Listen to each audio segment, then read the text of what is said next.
So matapos nga pong sumagot ng Converge guard na si Juan Gomez Del Llano sa kansyaw sa kanya ng Ginebra Center na si Raymond Aguilar, kung saan sinabi nitong hindi niya daw kilala si Aguilar, ay tila muli nga po itong bumanat at sinabing kung ilan daw ba ang averages per game ni Aguilar sa PBA. Malaking insulto po ito para kay Aguilar mga idol, dahil alam naman nating lahat na malimit lang gamitin si Raymond Aguilar ng Ginebra nang dahil sa loaded talaga ang lineup nito.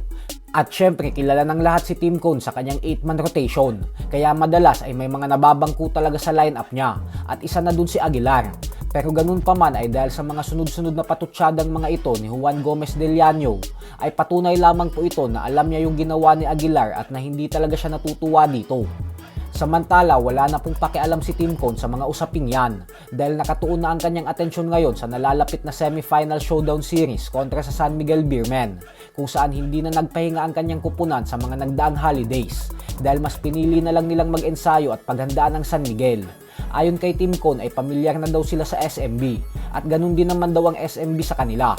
Kaya tingnan na lang daw natin kung ano ang mga magagawa nila upang malusutan ito at tuluyang makapasok sa finals. Sa kabilang banda naman mga idol ay muli nga pong hinamon ng influencer na si Rendon Labador ang PBA legend na si Mark Pingris. Ito ay matapos niyang makasama ang PBA Moto Club na siyang pinangungunahan ni Rico Meyerhofer.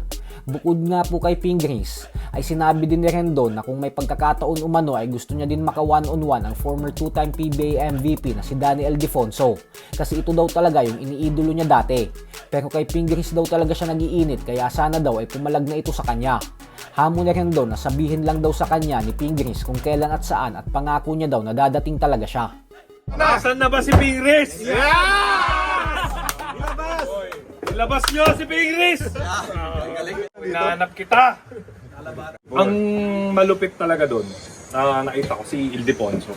Siya yung height yun eh. Siya kasi yung parang malakas yung time na yun eh. Danny. Naghahanap ako ng malakas. Si Danny ay. Kung may pagkakataon, gusto ko siya maka one-on-one. Oh! Si Pingris kasi hindi pumapalag eh. Ayaw talaga sa'yo. Ayaw talaga yung kalaban yun. Kasi nung nag-retire si Danny Ildefonso, si Pingris yung medyo tingin ko na parang papalag din eh. Tingin ko lang, naobserbahan ko lang yung galaw niya. Medyo papalag si Pingris, kaya siya yung tinarget ko talaga eh. Nanonood lagi yan si Mark. Member natin Kailan yan. kaya PBA yun? Moto Club. Kailan kaya sabihin mo siya na. lalabas? Sabi mo, ayun. Inaantay kita hanggang ngayon.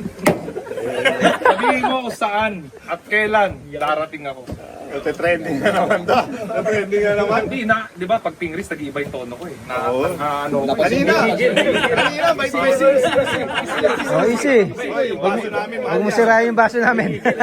iba eh. Baso pa lang, 100K.